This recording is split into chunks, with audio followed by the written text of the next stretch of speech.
राधे राधे दोस्तों, आज हम आपको सुनाएंगे एक बुढ़िया और कान्हा जी की बहुत ही अच्छी कहानी। अगर आप हमारे चैनल पर नए हैं तो प्लीज़ हमारे चैनल अपनी संस्कृति को लाइक करें, सब्सक्राइब करें और शेयर करें। मथुरा के पास एक गांव था जिसमें एक बुढ़िया माई रहती थी। उस बुढ़िया माई का नाम कमला था। वो अकेले ही रहती थी क्योंकि उसका अपना इस संसार में कोई नहीं था। अपना कहने के लिए सिर्फ उसके पास एक गाय थी जिसका दूध बेचकर वह अपना गुजारा करती थी। वह कान्हा जी की परम भक्त थी। पूजा पाठ मंत्र वह कुछ नहीं जानती थी। वह तो बस प्रेम की पुजारिन थी। दिन रात बस कान्हा जी को याद किया करती थी।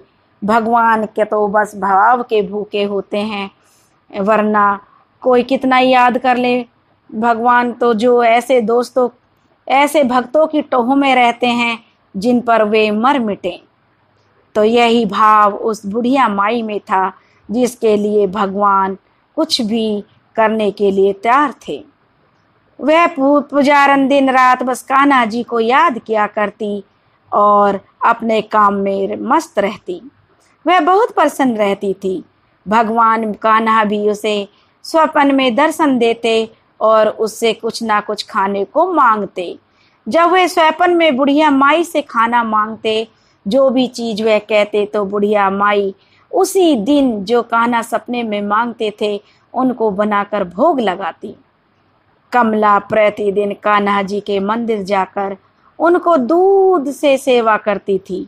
रोज सबसे पहले वह गाय का दूध निकालती, कान्हा जी के लिए दूध का प्रसाद निकालती, उसके दर्शन करने जाती और उनका दूध का भोग लगा कर आती और बाकी बचे हुए दूध को वह गांव में जाकर बेच आती, जिससे वह अपना जो उसका अपने घर का खर्च था वह चलाती।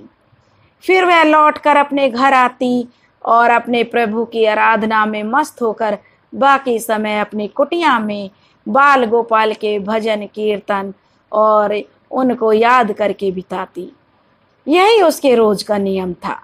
लेकिन गरीब बूढ़ी माँ को चढ़ावे के बाद बचे हुए दूध से इतने पैसे नहीं मिलते थे कि वह आराम से 2 वक्त का खाना खा सके।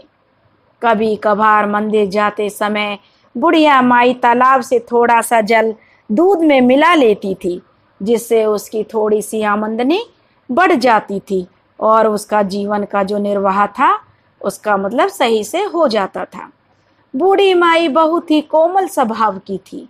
पूरी दुनिया में उन्हें केवल कान्हा जी का ही आसरा था, जिनसे वह ढेरों बातें करती रहती। और कान्हा जी तो ऐसे भक्तों की टोह में ही रहते हैं। वह भी अपने भक्तों के साथ नई नई लीलाएं करते रहते हैं। एक दिन बुढ़िया माई जो कमला थी, उसके जीवन में भी ऐसा ही समय बीत रहा था कि उसके जीवन चक्र में भी एक रोड़ा आ गया। तालाब से जल मिलाते समय जल के साथ एक छोटी सी मछली दूध में आ गई और कान्हा जी के चढ़ाने वाले दूध में चली गई। दूध डालते समय मंदिर के पुजारी जी की दृष्टि उस पर पड़ गई तो पुजारी जी बहुत गुस्सा हो गए।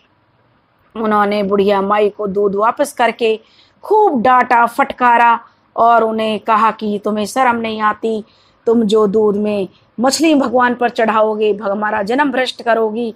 तरह तरह से उसने जो है बुढ़िया माई को खरी खोटी सुना दी और उसका मंदिर में आना बंद कर दिया। बेचारी कमला पर तो जैसे आसमान टूट पड़ा हो। उसने किसी और को भी दूध नहीं दिया और रोती बिलखती सीधी अपने कुटिया में पहुंच गई। अपने झोपड़े में पड़ी पड़ी रोती बिलखती रही और उसका भोला मन इतना दुखी था कि वे बिलख बिलख कर रो रही थी और अपने ठाकुर जी से कह रही थी, मुझसे बड़ा अपराध हो गया है, क्षमा कर दो। पानी तो मैं कान्हा जी रोज मिलाती हूँ, तुमसे तो यह सब छिपा हुआ नहीं है। ना मिलाऊंगी पानी तो मेरा गुजारा कैसे होगा? तुम ही बताओ। उस बेचारी मछली का भी क्या दोष है? उस पर भी तो तुम्हारी दया दृष्टि हुई है, इसी कारण तो वह तुम्हारे पास पहुंची। लेकिन प्रभु, तुमने तो आज तक कोई आपत्ति नहीं की है। फिर वह पुजारी कौन होता है मुझसे डांटने वाला और मुझ पर मंदिर में नहीं रोकने वाला कि मंदिर में नहीं आओगी। मेरा मंदिर में प्रवेश बंद कर दिया है, अब मैं तुम्हारे दर्शन कैसे कर पाऊंगी। पर मुझे ज़्यादा दुख तो इस चीज़ का है कि तुम्हारे मंदिर के पुजारी ने मुझे इतनी खरी खोटी सुनाई और तुम कुछ भी नहीं बोले। तुम इतने निष्ठुर हो गए कि सब देखते रहे। तुम्हें तो सब कुछ पता है, फिर भी तुम कुछ नहीं बोले। यह सब क्यों क्यों किया ठाकुर जी? मेरा अपराध है तो मैं प्रण लेती हूँ। अगर तुम रूठ गए हो तो मैं भी रूठना जानती हूँ। तुम मेरा जब तक चढ़ावा स्वीकार नहीं करोगे, मैं भी अन्न जल ग्रहण नहीं करूंगी, यही प्राण त्याग दूंगी भूखी प्यासी। सुशीला को रोते रोते सुबह से शाम हो गई। रात का अंधेरा भी पांव पसार ही रहा था और वह भूखी प्यासी रोए जा रही थी, कान्हा जी से शिकायत करे जा रही थी और वह बहुत ही अधीर थी। वह कान्हा जी के भोग लगाने के बाद ही कुछ खाती पीती थी। जब अंधेरा सा छाने लगा, संध्या का टाइम था, तो रोती बिलखती सुशीला अपनी झोपड़ी के कोने में बैठी हुई थी। तभी उसके कानों में एक बहुत ही मधुर सी आवाज सुनाई दी, माई ओ माई। सुशीला उठी तो देखा दरवाजे पर एक सुंदर सांवला सलोना सा किशोर लड़का खड़ा है। थका हारा सा किशोर लड़का जो था वह कुटिया में झांक रहा था। सुशीला ने पूछा, जो कमला थी उसने पूछा, बेटा तुम कौन हो? तो वह बोला, मैया मैं तो एक ब्रजवासी हूँ, कान्हा के दर्शन करने आया हूँ बड़ी दूर से। पैदल चलते चलते थक गया, बड़ी जोर की भूख लगी है, सामने तुम्हारी कुटिया दिखाई दी तो इसी में चला आया। कुछ खाने को मिल जाए तो तुम्हारा बड़ा एहसान होगा, तुम्हारा बड़ा आभारी रहूंगा। यह बात सुनकर कमला के शरीर में ममता की लहर दौड़ गई। वह तो अपना दुख दर्द सब भूल गई और बोली, हाँ हाँ बेटा अंदर आ जाओ, यह भी कोई पूछने की बात है? इसे अपना ही घर समझो। ना जाने तुम कौन हो, जिस जहाँ से भी आए हो उस तुमने तो जो है मुझ पर जादू सा बिखेर दिया है। वह कहने लगा, माई बड़ी दूर से आया हूँ और बहुत थक गया हूँ। तब कमला कहने लगी, तो बताओ बेटा क्या खाओगे, मैं जल्दी से बना देती हूँ। तब वह लड़का बोला, अरे मैया इस समय क्या रसोई बनाओगी, जो कुछ सुबह का पड़ा है वही दे दो। वह कहने लगी, बुढ़िया माई बेटा मैंने तो आज सुबह से चूल्हा ही नहीं जलाया, घर में पहले का बना हुआ भी कुछ नहीं है। कमला बोली, तो फिर वह किशोर से कहने लगा, किशोर से बड़े प्रेम से कि बेटा तू मुझे बता दे, जो खाएगा मैं बना दूंगी। तब वह लड़का कहने लगा, मैया थोड़ा सा दूध ही दे दो, वही पीकर सो जाऊंगा। दूध की बात सुनते ही कमला की आंखों में आंसू डबडबाए आए। फिर अपनी डबडबाती हुई आंसुओं को और अपने आप को संभालते हुए बोली, बेटा दूध तो है पर सवेरे का है, जरा ठहरो, अभी गाय को जो मैं देखती हूँ अभी दूध निकाल कर लाती हूँ, थोड़ा सा ताज़ा दूध निकाल दूंगी, उसे पी लेना।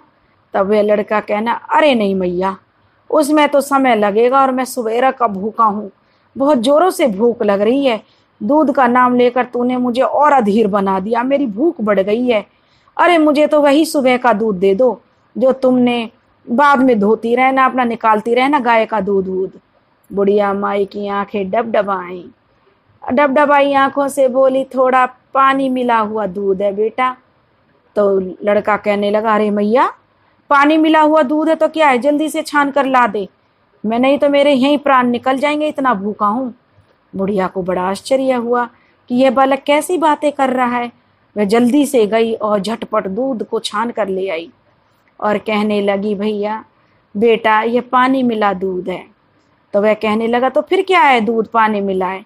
दूध पीकर बालक का चेहरा खिल उठा, बोला, मैया कितना तो स्वादिष्ट दूध है, तू यूं ही कह रही है, न जाने क्या क्या बहाने बना रही थी, अब तो मेरी आंखों में नींद और आ गई है। पता पानी मिला हुआ दूध तो जल्दी पच जाता है और हजम जल्दी हो जाएगा। कहकर वह कहने लगा, मैया अब मैं थक गया हूँ, मुझे बहुत जोरों से नींद आ रही है। इतना कहकर वह बुढ़िया माई की झोपड़ी में ही सो गया। कमला को अब जो थोड़ी फुर्सत सी हो गई, उसके शरीर में थोड़ी ताकत सी आ गई। और एक फुर्ती सी आ गई। दिन भर की थकान, दुख और अवसाद ने जो उसे घेर रखा था वह थोड़ी सी देर में ही जो खत्म हो गया। जाड़े के दिन थे पर भूखे पेट उसको बेचारी को नींद नहीं आ रही थी। जाड़ा बढ़ने लगा तो उसने अपनी ओढ़नी उस बालक को उड़ा दी। दूसरे पहर को आंख लगी तो सपने में कान्हा जी बुढ़िया माई के सम्मुख खड़े थे और कहने लगे, ठाकुर जी से कहने लगे, मतलब मुझे उसी से तृप्ति मिलती है, तुमने अपना नियम क्यों तोड़ा? तब बुढ़िया माई कहने लगी, ठाकुर जी बोले, मैया मुझे भूखा मारोगी क्या? तो मैया कहने लगी, पुजारी जी की बात का बुरा मानकर बैठ गई और मुझे भोग नहीं लगाया। मैं पता भूखा प्यासा था, पेट में अन्न का एक दाना तक नहीं डाला है और मुझे दूध पीने को कह रही है। खुद तो सुबह से भूखी प्यासी है। मैंने तो आज तेरे घर आकर दूध पिया, अब तू भी अपना व्रत तोड़ ले मैया और कुछ खा पी ले। और देख, मैं तेरे रोज दूध की प्रतीक्षा में व्याकुल रहता हूँ। जब तक तेरा दूध मुझे नहीं मिलता है मुझे तृप्ति नहीं होती है। मुझे तो मैया तेरा ही दूध अच्छा लगता है, उसी से मुझे तृप्ति मिलेगी। अपना नियम कभी मत तोड़ना। पुजारी भी अब मैया तेरे से कुछ नहीं कहेगा। दूध में पानी मिलाती हो तो क्या हुआ, उससे तो दूध जल्दी हजम हो जाता है। अब उठो और भोजन कर लो। कमला हड़बड़ा कर उठी और देखा तो बालक तो कुटिया में नहीं था। सचमुच में लल्ला ही कुटिया में पधारे थे। बुढ़िया माई का रोम रोम हर्ष उल्लास का सागर बन गया। उसने झटपट जल्दी जल्दी 2 रोटी बनाई और कान्हा को भोग लगाकर आनंद पूर्वक खाने लगी। उसकी आंखों में प्रेम की अश्रुधारा बह रही थी। थोड़ी देर में सवेरा हो गया। चिड़ियाएं चहचहाने लगी। बुढ़िया माई जल्दी से सुबह उठी, नहाई धोई, अपनी गाय का दूध निकाला और चल दी ठाकुर जी को भोग लगाने। बुढ़िया माई ने देखा कि ठाकुर जी उसकी ओढ़नी ले गए हैं और अपना पीताम्बर कुटिया में ही छोड़ गए हैं। मंदिर के पट जो खुलते ही पुजारी जी ठाकुर जी की मूर्ति को देखा तो पाया कि प्रभु एक फटी सी ओढ़नी ओढ़े हुए हैं, आनंद के सागर में डूबे हुए हैं। पुजारी ने सोचा कि प्रभु जी जरूर अवश्य कोई लीला रच कर आए हैं, लेकिन क्या इसका रहस्य उसकी समझ से दूर था। जब बूढ़ी माई अपना प्रातः काल उठकर अपना दूध दोहकर अपना नहा धोकर अपने दूध का भोग लगाने के लिए ठाकुर जी के मंदिर में चली, तो जब बुढ़िया माई ठाकुर जी का पीताम्बर लेकर मंदिर में पहुंची और पुजारी जी से बोली, देखो लल्ला जो है मेरे घर पीताम्बर छोड़ आए हैं और मेरी फटी पुरानी ओढ़नी ले आए। कल सवेरे आपने मुझे भगा दिया था, लेकिन भूखा प्यासा मेरा लल्ला दूध पीने के लिए मेरी कुटिया में ही आ गया है। प्रभु की लीला का रहस्य जानते ही पुजारी जी बूढ़ी माई के सामने बैठ गए और उनके चरण पकड़ लिए और आंखों से आंसू बहने लगे और कहने लगे, बुढ़िया माई, भगवान के बीच में यह मैंने क्या कर डाला? भक्ति के बंधन को ठेस पहुंचाकर मैंने कितना बड़ा अपराध कर डाला माई, मुझे माफ कर दो। तब बूढ़ी माई बोली, पुजारी जी, देख लिया आपने मेरे लल्ला की चतुराई। अपना पीताम्बर वे मेरी कुटिया में जानबूझकर छोड़ दिया था और मेरी फटी पुरानी ओढ़नी उठा लाए। भक्तों के सम्मान की रक्षा करना तो मेरे ठाकुर जी की पुरानी आदत है। मंदिर में ठाकुर जी की मूर्ति मंद मंद मुस्कुरा रही थी, जैसे कि ऐसे कह रही हो, अरे मैया, तू क्या जाने तेरी प्रेम भरी ओढ़नी ओढ़ने में जो सुख है वह पीताम्बर में कहाँ है। तो दोस्तों, आप हे कान्हा जी, जैसे आपने उस बुढ़िया माई का मान बढ़ाया, उस पर दर्शन दिए, और ऐसे ही यह कथा कहने वाले और इस कथा को सुनने वाले सबको दर्शन देना, सबकी मनोकामना पूर्ण करना। दोस्तों, अगर आपको हमारी कहानी पसंद आई हो तो प्लीज़ हमारे चैनल अपनी संस्कृति को लाइक करें, सब्सक्राइब करें और शेयर करें। राधे राधे।